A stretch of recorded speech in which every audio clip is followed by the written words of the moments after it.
Hello viewers, আসসালামু আলাইকুম। বরাবর মতো চলে আসলাম নতুন আরেকটি চমৎকার ভিডিও নিয়ে।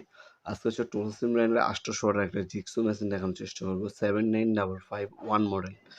এই জিগসো মেশিনের মূলত কাজ হচ্ছে আপনার বিভিন্ন ধরনের কাটার ক্ষেত্রে হচ্ছে এই জিগসো মেশিনগুলো ইউজ করা হয়। কাঠ, অ্যালুমিনিয়াম, স্টিল এগুলো কাটার ক্ষেত্রে আপনার হচ্ছে জিগসো মেশিন মূলত ইউজ করা হয়। এটা হচ্ছে পিডব্লিউ ব্রাশ পাওয়ারফুল হচ্ছে আপনার মোটর ইউজ করা হয়েছে। 45 ডিগ্রি অ্যাঙ্গেল পর্যন্ত আপনি হচ্ছে যেকোনো কাট কাটতে পারবেন। টিচিং হচ্ছে সাইড হচ্ছে আপনার ব্লেড ইউজ করা হয়েছে, রেজার অ্যাসিস্ট্যান্স দেওয়া আছে। রেজারটা হচ্ছে মূলত হচ্ছে আপনার যদি সরাসরি পারফেক্ট আপনার মেজারিং করে আপনার কাট কাটতে পারেন, সেক্ষেত্রে এটার মধ্যে একটা রেজার দেওয়া আছে। এটা হচ্ছে 80 পর্যন্ত কাঠ এবং 8 পর্যন্ত আপনার অ্যালুমিনিয়াম শীট কাটতে পারবেন এটার সাহায্যে। এক piece grade, Dutch adapter, hacks কি এবং প্যারালাল গাইড অ্যাক্সেসরিজ হিসেবে এর সাথে ফ্রি দেওয়া আছে। 800 ওয়াটের মেশিন 230 থেকে 240 ভোল্ট আপ ডাউন করে। 50 হার্টজের ফ্রিকোয়েন্সি পাবেন আপনারা। কাঠ হচ্ছে